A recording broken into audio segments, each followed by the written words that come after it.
So in section 11.8, we're looking at adding and subtracting radicals.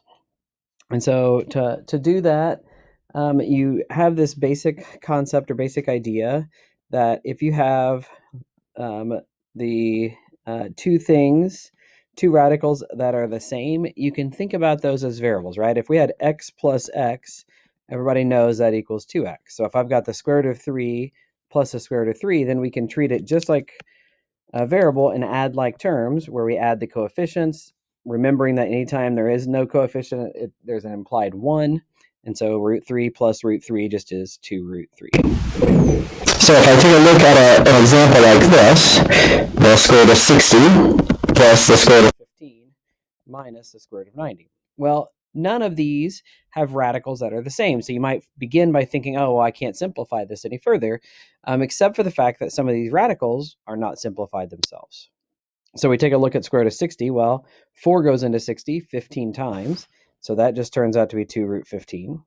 Square root of 15 is already simplified. And then square root of 90 turns out to be 9 root 10. We add, they're not 9 root 2, 3 root 10 because 9 goes into 90 10 times. And so square root of 9 is 3.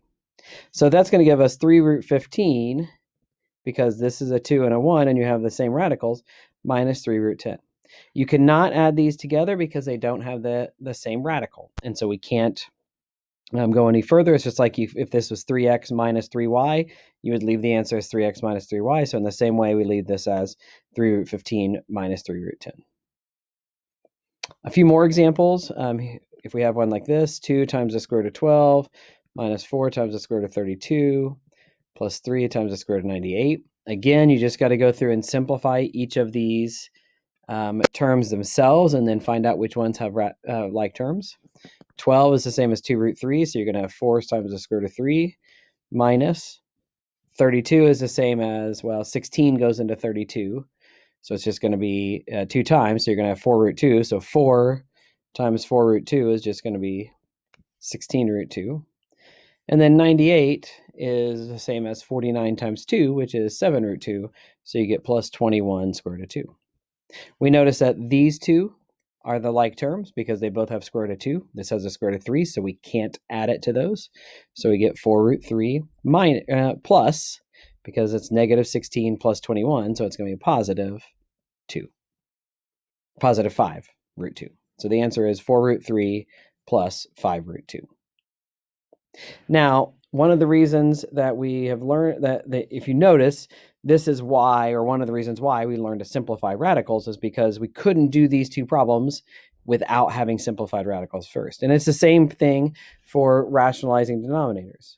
And so if you remember, a problem like this, square root of 3/7 minus the square root of 7/3, we want to rationalize these denominators. And so we think about it as square root of 3 over square root of 7 minus square root of 7 over square root of 3. Well, to rationalize it, we multiply by square root of 7 over square root of 7 because square root of 7 times square root of 7 is 7. So that gives me square root of 21 over 7 for that one. This one, we multiply square root of 3 over square root of 3. So that's going to give you square root of 21 over 3.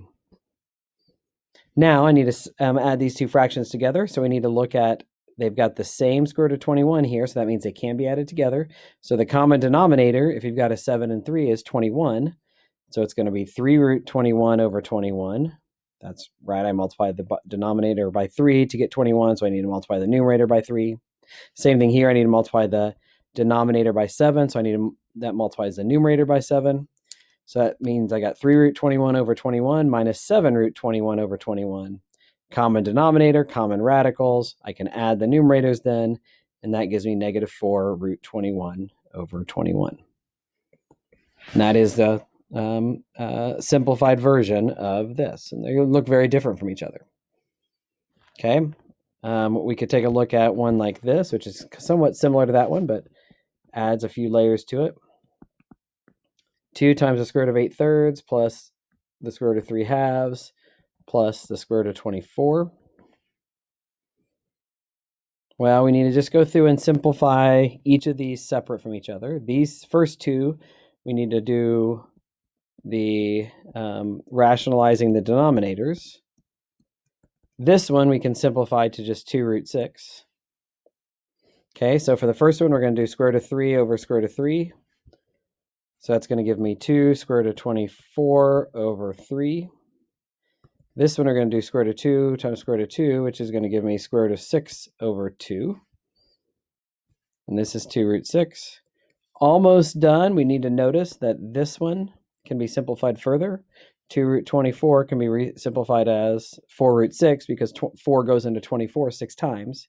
So square root of 24 is just 2 root 6. 2 times 2 root 6 is 4 root 6 over 3. So now we recognize all three of these ended up with the same radical, so all three of them can be added together. The common denominator, well, this has a denominator 1, so the common denominator is going to be 6.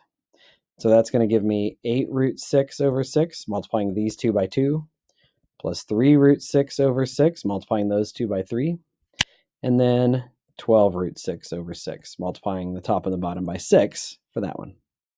Add those together, and you end up with 23 root 6 over 6 as your correct answer.